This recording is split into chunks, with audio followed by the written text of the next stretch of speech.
All right, so we have been talking about stories for just over 2 weeks now. We've talked about God's story, we've talked about your story, and we've talked so much about what happens when Jesus becomes more than just a name.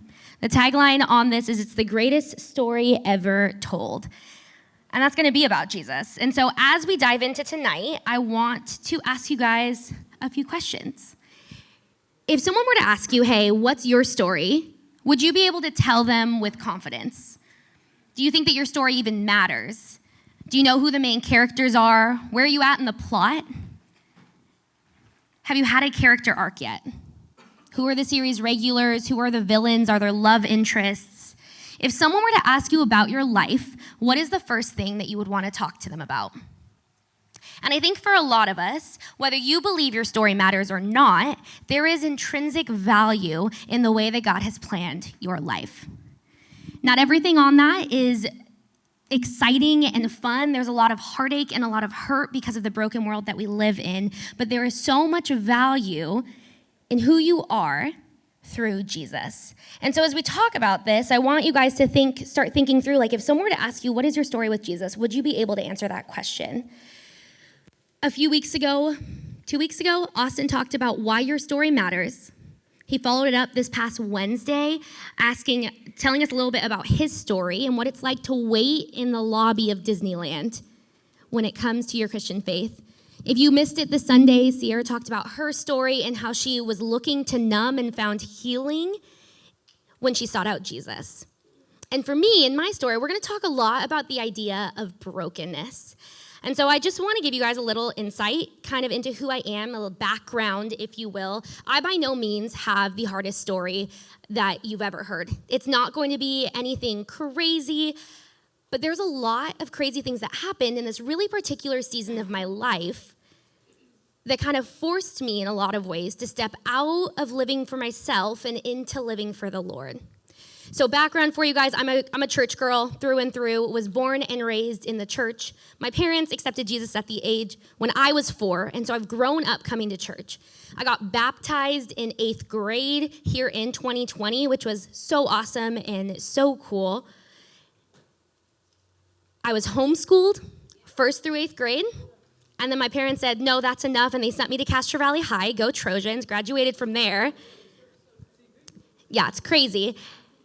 On top of that, I actually did a lot of extracurricular activities. I come from a good family. My parents love me. They're young parents, but they love me. Oldest of 4. I have a twin sister, for those of you that might not know. She doesn't live here. You'll never see her. Yep, doesn't live here. She's in Seattle, so you can go see her up there if you want. However, as I stepped in to looking at my life, I noticed that there was a lot to me. I wasn't just a homeschooled girl. I was on the swim team all 4 years of high school, and I found a lot of my identity in being an athlete.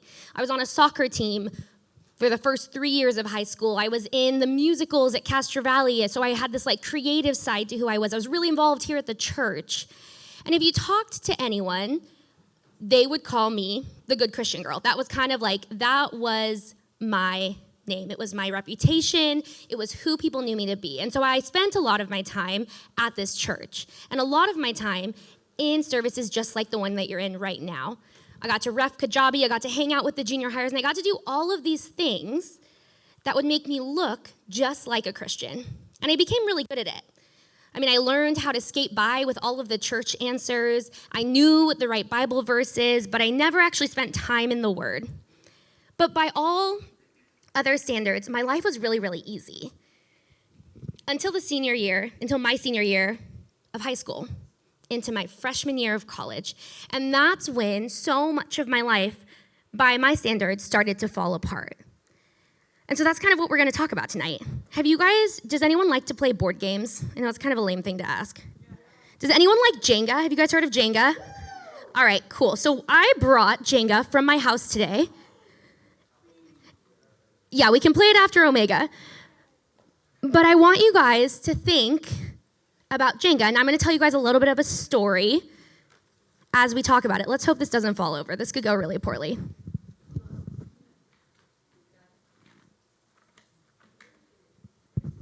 All right, moment of truth. Great. Thank you, guys. That's so encouraging. I was really nervous that was going to fall. So what is the purpose of this game? Does anyone know? What is it?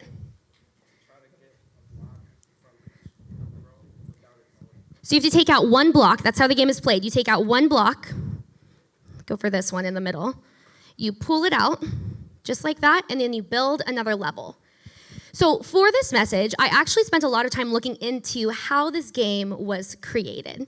The game of Jenga, in case you didn't know, each of these little blocks are not exactly the same. There are very minute differences in their dimensions so that no matter what block you pull out, where the weight of the tower is going to lay will shift and change. The purpose of this is so that no game of Jenga is ever the same. Additionally, when Jenga was created, it's actually off of a term in Swahili called kujenga, which means literally to build. And so as we look at this game, the purpose of this game is to take out pieces from the bottom layer, from middle layer, from a top layer, and continue to build layers and levels. However, the reason this game is difficult is when you take out those layers, what's left? There's holes. So there's holes in the foundation that are left in this game of Jenga. And for me, my senior summer into my freshman year of college, this is what my life felt like.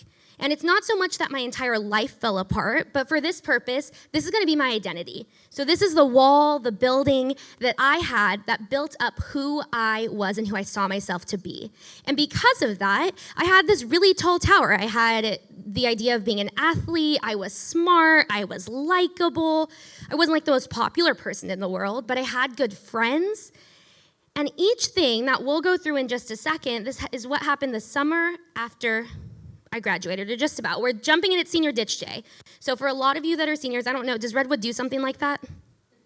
No, don't do that. Senior ditch day at Castro Valley notoriously happens the weekend after senior ball. And so I had gone to senior ball with a big group of friends, and I didn't go with a date. I was like one of 3 people in my group that didn't go with a date. It was fun. I had a great time. And I went with all my friends to senior ball. We had the best time ever at the Academy of Science. We were dancing. There was like a chocolate fondue fountain, I think. We got to see some animals, and it was awesome. After senior ball, we decided, a group of like 3 or 4 of us, that we are going to go have a fun senior ditch day. A ton of people decided to go out and party, and that's what they did their weekend. I didn't party, and so a group of 3 of us said, hey, let's go to Santa Cruz. It's like end of May, middle of May-ish, so it's gonna be warm. We'll go to Santa Cruz. I'll ask my parents. And so I asked my parents if I could borrow their 2006 Toyota Sienna van. Like I said, I'm one of 4, and so we had a mom car. Like, that's what we had to offer. The door handle on the automatic door van was like half ripped off from the inside. The leather seats were pretty scratched up, but it fit more than my 4-seater car. And so that's what we took to go out to Santa Cruz. And when I asked my parents about this, I said, hey, do you mind? Is it gonna be okay? They were nervous. I don't know, has anyone ever driven on 17, that little freeway right there?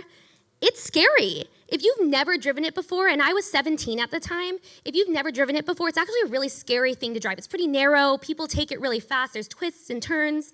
But my parents, who trusted me, said, hey, you be careful, call us when you get there, but have fun. And we said, okay, great. So I'm driving on 17, and I know you're jumping ahead to where the story is going. I didn't crash the car, we're fine. We made it successfully to Watsonville, which is where we stayed for that night. The next day, we woke up, we had our swimsuits, it was warm enough. We went to Seabright Beach in Capitola. And it's so fun, I love Capitola. And my friend said, hey, I brought some fun things for us to do. And I said, that sounds great. We had towels, we had a beach ball, I think we had a volleyball, and she pulls out a skimboard. Now, I by no means am a jack of all trades. I am not good at things when I first try them, but I become good as I practice. And I said, you know what, I'm athletic, I have balance, I can totally do this. And so I watched her skimboard, and if you've ever tried skimboarding, it's actually so difficult.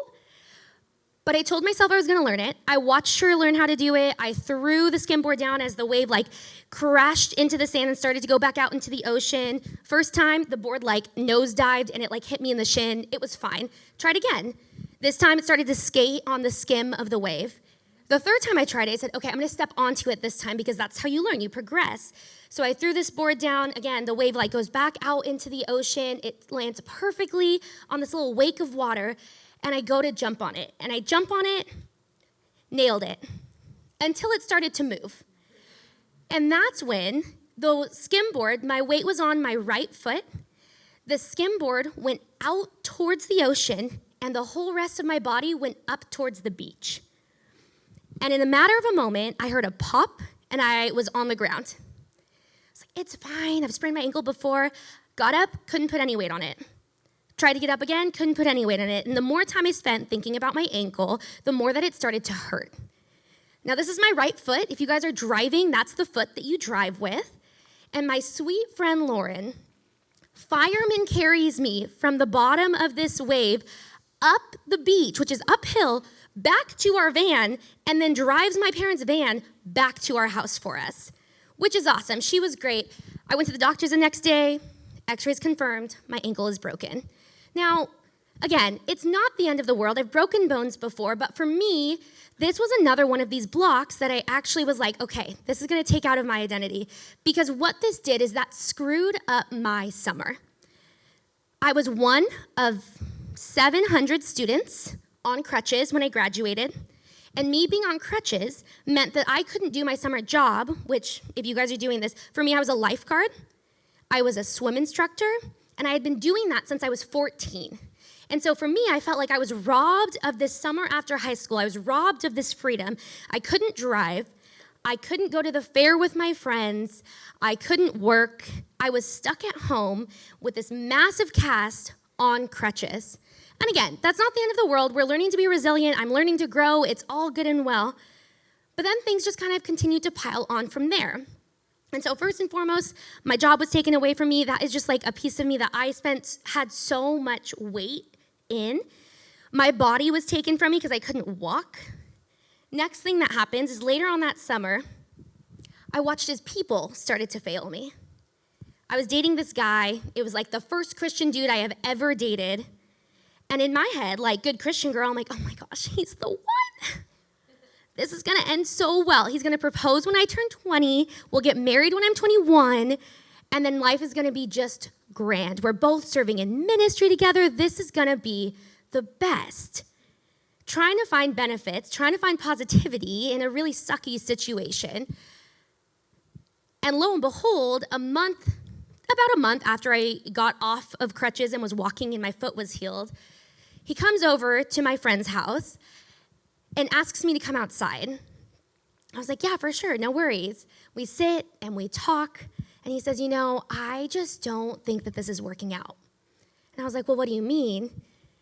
And he goes, and again, this line, it's fine, it's all good and well, it's a joke now, but when I was 17 or 18, hearing, hey, I just can't see myself marrying you, was like a blow to my whole heart.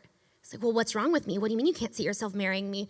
And then this sweet boy, thinking that I didn't understand what he said, carried on to say, well, like when I close my eyes and I think about my wedding day, I just don't see you walking down the aisle.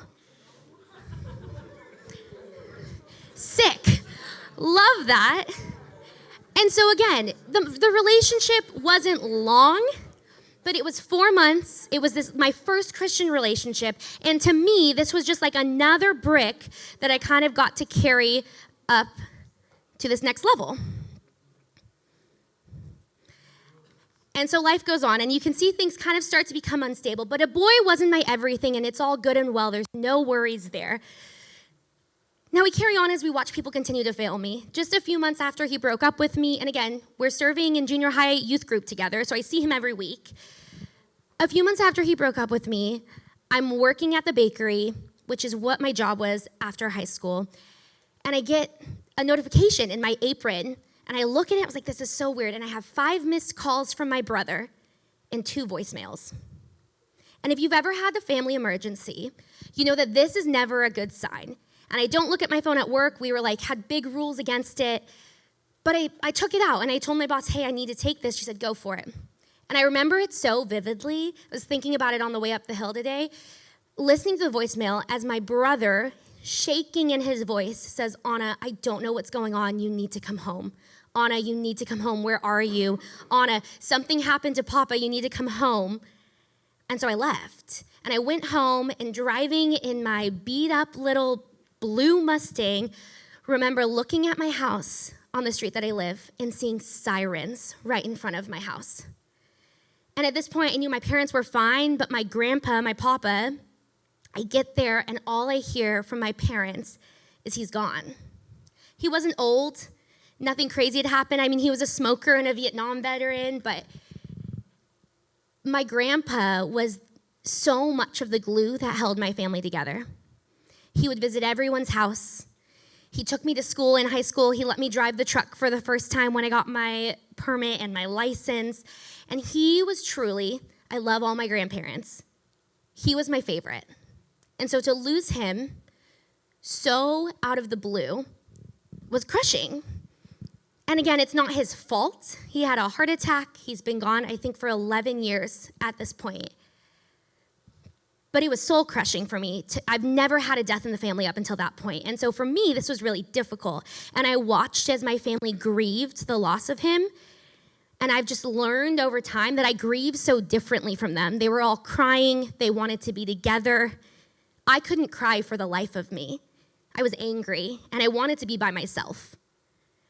And so we watch as another piece, I hope this doesn't fall too soon. We watch as another piece gets pulled out from underneath how I identify. And then as we keep moving forward, I watch again as my family fails me. And again, the Lord has brought redemption to a lot of these stories, but in this moment, in the span of a few months, I broke my ankle, my boyfriend broke up with me, my grandfather passed away, and then almost out of nowhere, my parents sat me down and told me and my sister, hey, Anna, I know things have felt weird in our family. I had no idea. I know things have felt kind of weird in our family for a bit, but we want to let you know that they're going to get better. I'm like, okay, well, what do you mean? And they said, well, as of today, we actually are going to take our first step, and we're going to go to a Narcotics Anonymous meeting. And I was like, what? And they carry on in this story, tears in their eyes, apologetic, and they tell me, Anna, you know, for the past year and a half, me and your dad have been hooked on methamphetamines.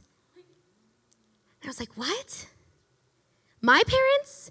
The parents that grew up going to this church, that served in this church, that all of my friends know? You're telling me you've been addicted to something? You're supposed to protect me. You're supposed to be the ones that guard me. And here you are unmasking yourselves as the villains that I feel like I've been trying to run away from. The next few weeks in my family's life was a little bit difficult for that reason. They didn't spend a lot of time at home. But now I have another person, the people that are supposed to protect me, that have failed me and my family. But don't worry, guys. People are people, and at least I have my friends. And that was true. I had incredible friends that were so supportive through this time in my life, a handful of them who are sitting in this room tonight. And in the midst of all of that, in the midst of them being so incredible, I walked around with tears in my eyes, frustrated and wanting to be distracted, not wanting to talk about anything. And it got to the point where I have these two friends, and I was leading Bible study with them. They took me in their car, and they took me to Starbucks, and they're like, what do you want from Starbucks? And I said, doesn't matter, it was late, I think I got a tea. And they said, okay, cool, sounds good. And before either one of them got out of the car, they locked the doors and said, you need to talk about this. And again, as like a 19-year-old, I was like, I don't want to talk about this. But knowing now that those friends, as much as they all were trying to help me, for whatever reason, whatever they did, it wasn't enough. They didn't do anything wrong, but it wasn't enough for me. There was something else in me that didn't feel like this was even remotely comforting. I was so frustrated, and I was so angry. And so we get another piece that kind of gets pulled out from underneath you. I should probably pull from this side.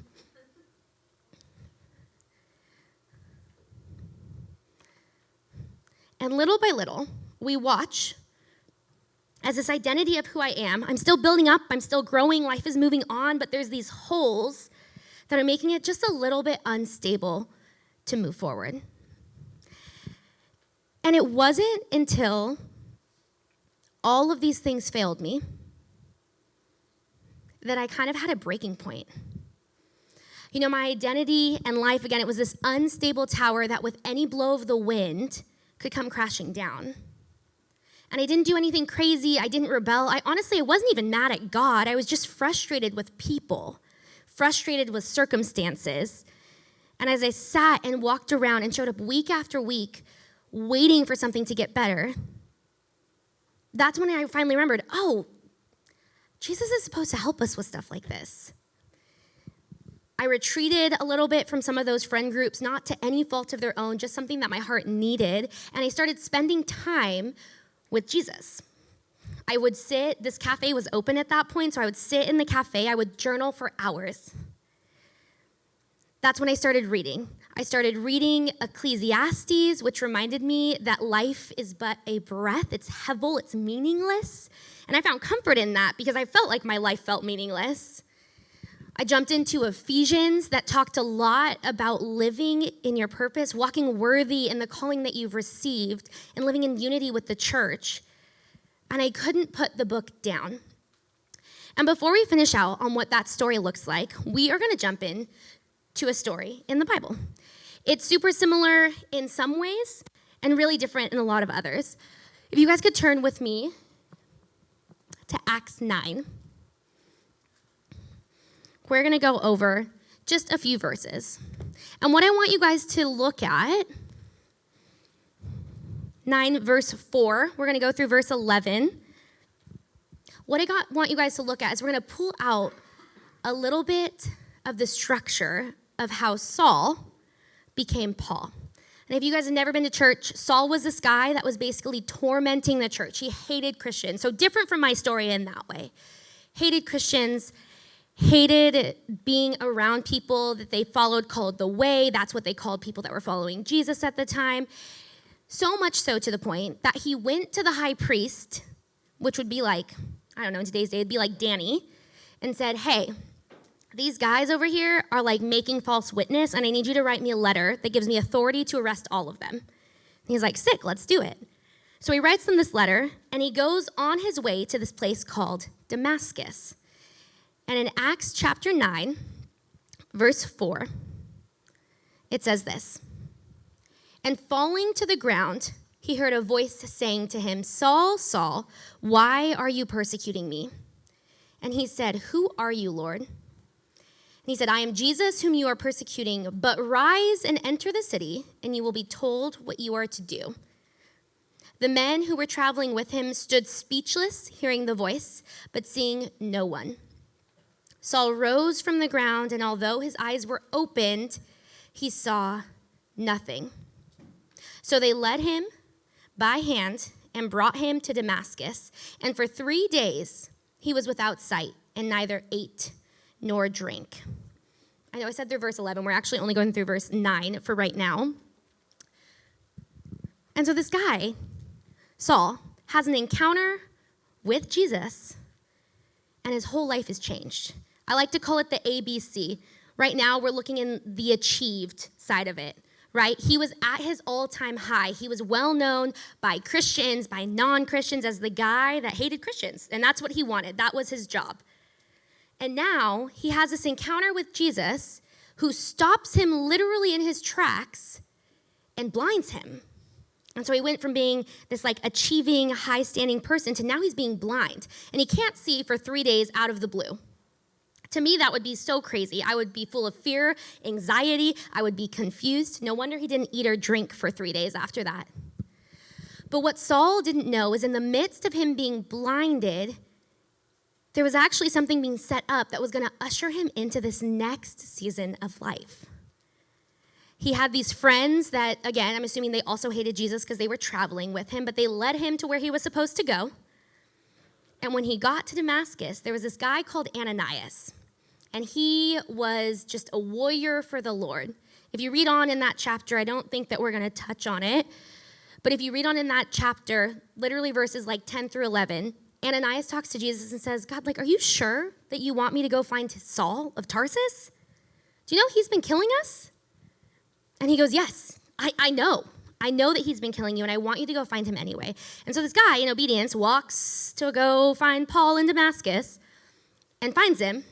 And when he finds him, we're picking up in verse 17, he says this. So Ananias departed and entered the house, and laying hands on him, he said, Brother Saul, man, imagine calling your enemy brother. Brother Saul, the Lord Jesus, who appeared to you on the road by which you came, has sent me so that you may regain your sight and be filled with the Holy Spirit. And immediately something like scales fell from his eyes, and he regained his sight. Then he rose and was baptized, and taking food, he was strengthened. Man, I love that chapter. If you carry on in Acts, it's one of my favorite books in the Bible. You just see like little paragraph after paragraph after paragraph of Saul going to all these different cities and saying, do you know about Jesus? Hey, do you know about Jesus? Hey, do you know the way to true life? I can show it to you. And in the matter of an instant, in 3 days, he goes from hating Christians to being blind to now being changed. And in the course of him being changed, his life is forever altered in a different direction. Saul eventually becomes Paul. He writes all of the letters to the churches. He does incredible things for Jesus, all because he was blind for 3 days. In the depths of not knowing if he'd ever regain his sight, God used it for good.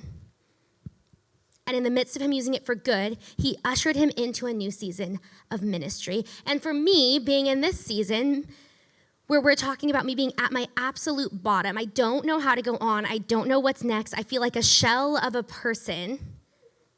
I get to go find Jesus by reading his word, by spending time with who he is, by journaling and giving him my heart and saying, God, I don't know what you're doing.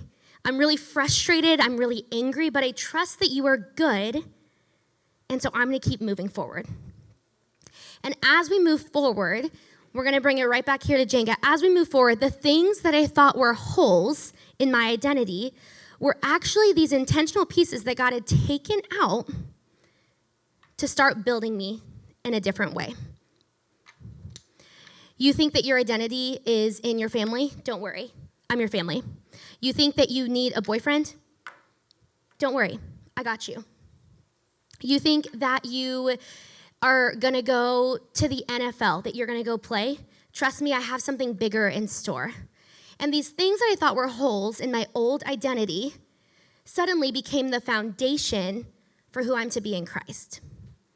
And as we walk in Christ and as we move forward, this tower looks a little bit different. It becomes a little bit bigger.